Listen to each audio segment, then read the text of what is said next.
क्यों इतने परेशान हो तुम? क्यों इतनी चिंता करते हो? समाज में हर तरह के लोग मिलेंगे।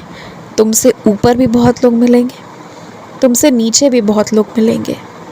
एक ही बात तुम समझो, एक निश्चित राशि जो है ना, वो तुम्हें घर पे खर्च करने के लिए और अपने लिए चाहिए, और उसके ऊपर तुम जो भी कमाओगे ना, फिर वो तुम्हारे खाते में ही वो संख्याएं बढ़ने के लिए ही है। तुम उतना उपयोग भी नहीं कर पाओगे। मैं इतना तुम्हें दूंगा, ये मेरा वादा है तुमसे कि इतना मैं तुम्हें दूंगा कि तुम खूब जो चाहते हो सब लेने करने के बाद भी ना इतनी राशि होगी कि वो तुम्हारे बैंक खाते की संख्या बढ़ाती जाएगी। और वो दिन आएगा, ज़रूर आएगा। तुम्हारे माता पिता ने क्या किया, तुम्हारे घर वालों ने क्या किया, ये कुछ मायने नहीं रखेगा। तुम्हारा जीवन ज़रूर बदलेगा। और अब जब मैंने तुम्हें ये बात कह दिया है ना, तो तुम बिल्कुल मत घबराओ। और एक बात समझो, कुछ लोग जो बहुत ज़्यादा पैसों से दूसरों को तोलने की कोशिश करते हैं ना, हाँ, तुम ना उनके संगत में मत रहो, ज़्यादा उनकी बातों पर ध्यान मत दो, क्योंकि ये चीज़ें तुम्हें परेशान कर देती हैं। तो इस पर तुमने ध्यान नहीं देना है ज़्यादा। और सबकी अपनी अपनी आदत है, कुछ अच्छी कुछ बुरी। कुछ बुराई है, वो बुराई समझकर माफ़ कर दो, भूल जाओ।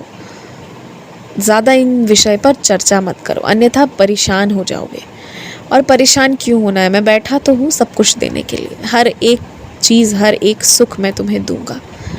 इस साल हो सकता है तुम विदेश यात्रा करने जाओ, लेकिन वो तभी मुमकिन हो पाएगा जब तुम मन बना लोगे कि हाँ, मुझे जाना है। अगर तुम तैयार हो जाओगे तो विदेश यात्रा होगी। अगर तैयार नहीं होगे तो सच में फिर तो तुम अपने देश में ही घूमोगे, और दोनों ही स्थिति में सब कुछ ठीक है। जहाँ भी जाओगे एक अच्छा अनुभव तो तुम्हें मिलेगा ही मिलेगा।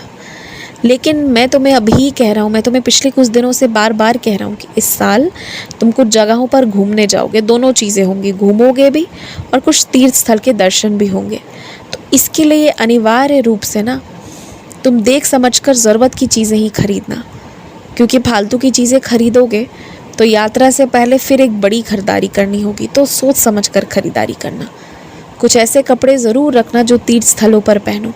वैसे तो इंसान को हर समय अच्छे कपड़े तरीके से पहन कर रहने चाहिए, लेकिन खासकर जब मंदिर, मस्जिद, गुरुद्वारे, कहीं भी तीर्थ पे जाओ ना, तो ध्यान रखो पूरे पूरे कपड़े पहन के जाने की, उस जगह की मर्यादा, उस जगह की सहजता को बरकरार रखने की।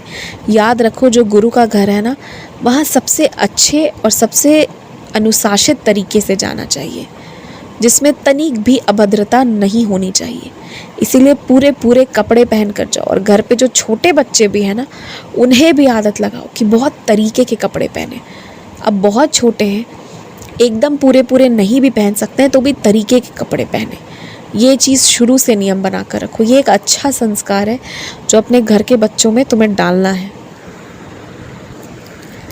कोई भी इंसान ऐसे ही तुम्हें इत्र दे या इस तरह की कोई खुशबूदार चीज़ दे, तो वो मेरे लिए रख लेना, उससे पूजा करना। तुम जिसे ठीक ठीक नहीं जानते हो, जिसकी नीयत का ठीक ठीक नहीं पता है, उनकी दी हुई चीज़ें अपने शरीर पर मत लगाना।